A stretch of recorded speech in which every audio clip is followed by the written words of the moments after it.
I'm Coach Corey Wayne, and this is my video coaching newsletter. And the topic of this newsletter is going to be productive, not busy. Huge fucking difference. So I've got a quote that I want to share. This one's from Nelson Mandela. It's one of my favorites. He says, "There's no passion to be found in playing small and settling for a life that is less than what you are capable of living." And so what we're going to talk about is how to maximize your results from the efforts that you're making, and how to identify the most important actions that you need to focus on your business, your job, your career, to maximize your time, your productivity, your efficiency, your income, your savings, your success, your happiness, your investments, and your fulfillment in life. And so the first thing that I want to talk about is the 80-20 rule.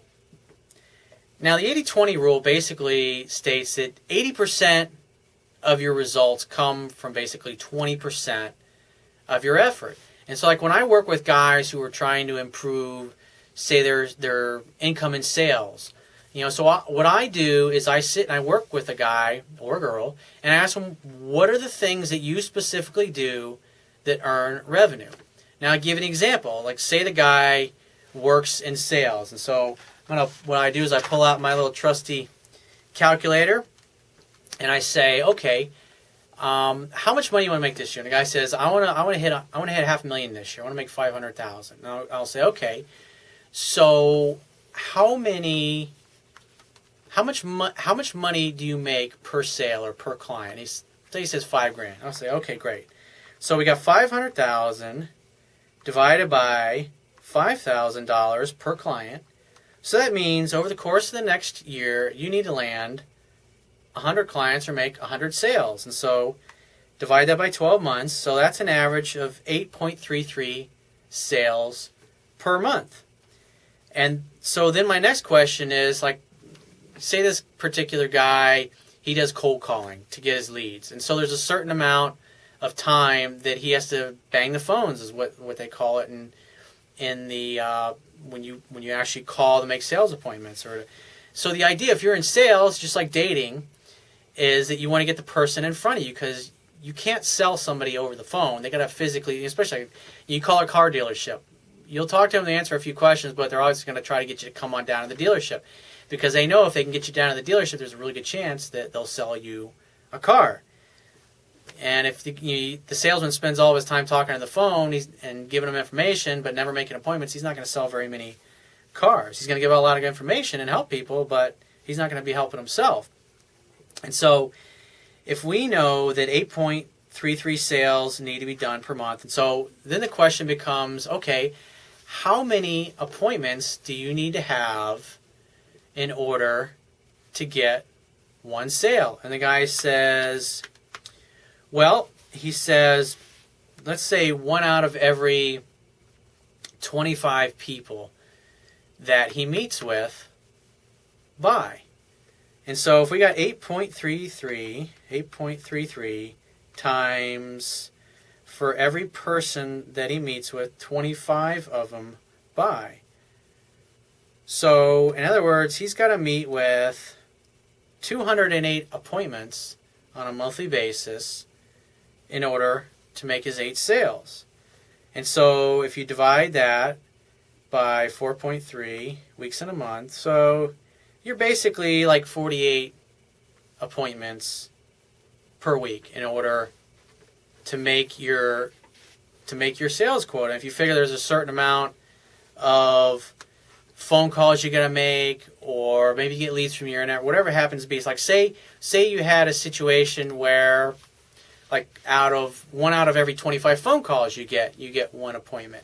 And so that's what I do, is I basically figure out what your goal is income-wise, and then we look at what you're going to get per client, per sale, and then I start going through the things that he does and the things that are the specific money-making activities. Because all of us have the ability to either do something productive or to be busy, like cleaning out our desk. Because when you clean your desk, or you organize your desk, or you organize your file cabinet, or you clean your office, these things, you're busy and it makes you feel like you accomplished something. But as far as the things that actually bring in income. If you're focusing on activities that don't really bring in income, that's not helping. You're just being more busy than you are being productive. Also, things I look at, if I'm talking to an attorney, he says I make $100 an hour, and so I start looking at all the things that he does on a daily and weekly basis. We start looking at some of the tasks that he can delegate to an administrative assistant or somebody he can pay maybe $10 an hour.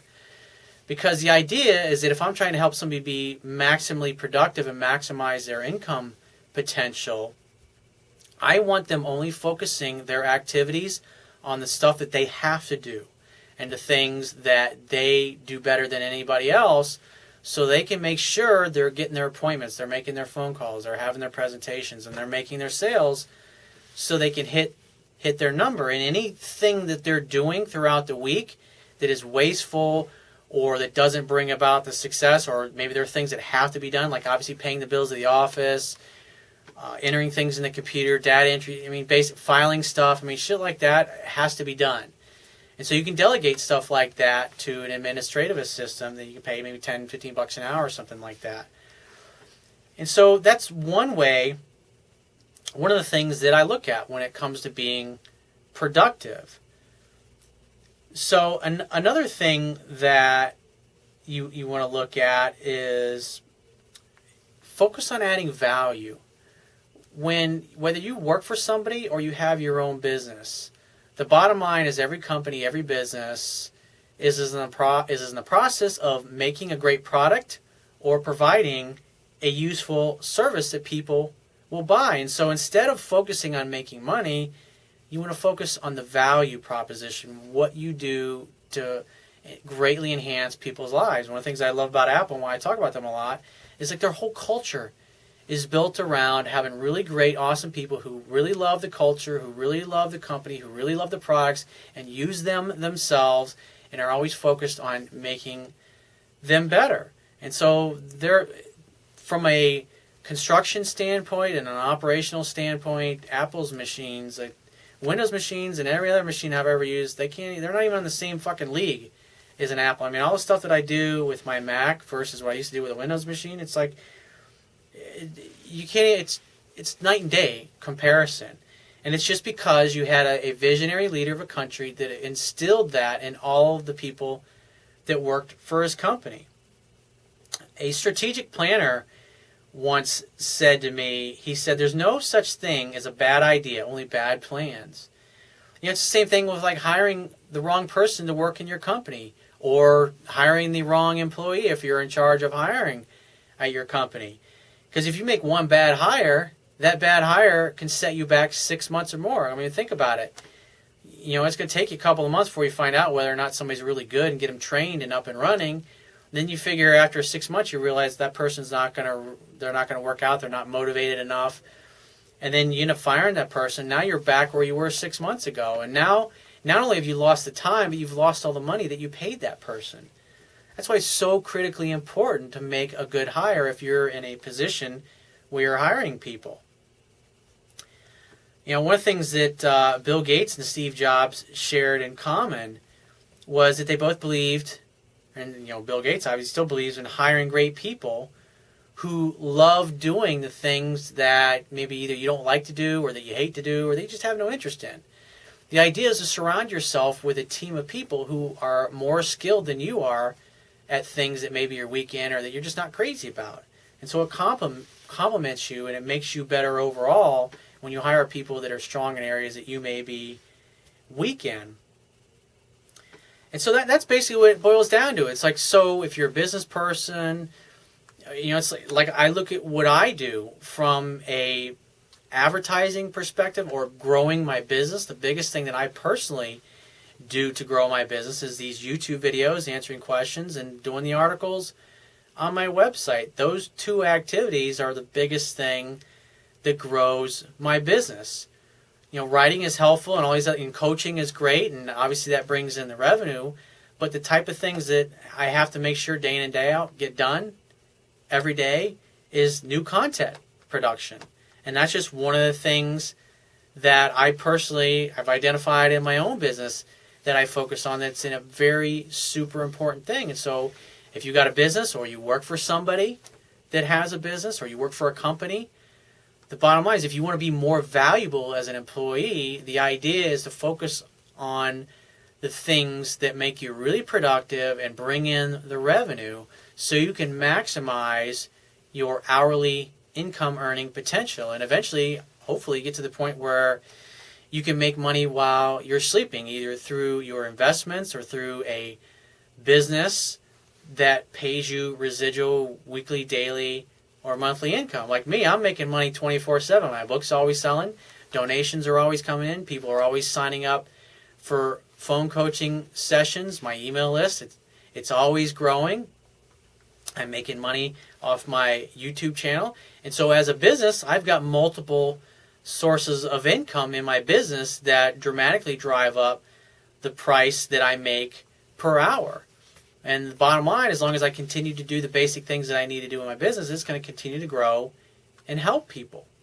And so wherever you're at, if you apply these same principles, if you focus on being productive instead of busy, because you can be busy and you can learn a lot of things by trial and error, but the idea is to study the success of others and to focus on the key pressure points, the key activities that actually bring about the results. And like I said, that's when I sit down with salespeople and I'm helping them, is I find out what are the key activities that they absolutely must get done that actually brings the money in. And then we start backing in and looking at all the other things that take up their work week, and so they can eliminate the things that are really just helping them be more busy than productive. So if you have a question you want to ask me, go to my website, click the Contact Me tab, which will be on the left-hand side of your screen, and send me 1 to 2 paragraphs max, and just give me several weeks to get back to you with a response, because I got a shitload of email from the internet. And I'm about 1 to 2 weeks behind right now on all the emails that I've got, but be patient, I will get back to you. But if you want to talk to me right away, the best way to get my help is to book a paid phone coaching session. You can do that by going to my website, click the Products tab at the top of your screen, and just follow the instructions. If you want to get a digital version of my Kindle ebook, on my website, underneath the email sign-up box, there's a box that has a link that'll take you right to the Amazon Kindle download page for my book. Once you get there, if you don't have a Kindle device, just download one of their free e-reader apps for whatever electronic device you want to get my book on. And if you appreciate the value of the information I offer in these video newsletters, the articles on my website, or my ebook, you can show your appreciation right now by going to my website, and on the will be a toolbar at the bottom of your screen, or on the PayPal in the right-hand column on my website, click the donate button and donate any amount that you feel is equal to the value of the information. And I will talk to you soon.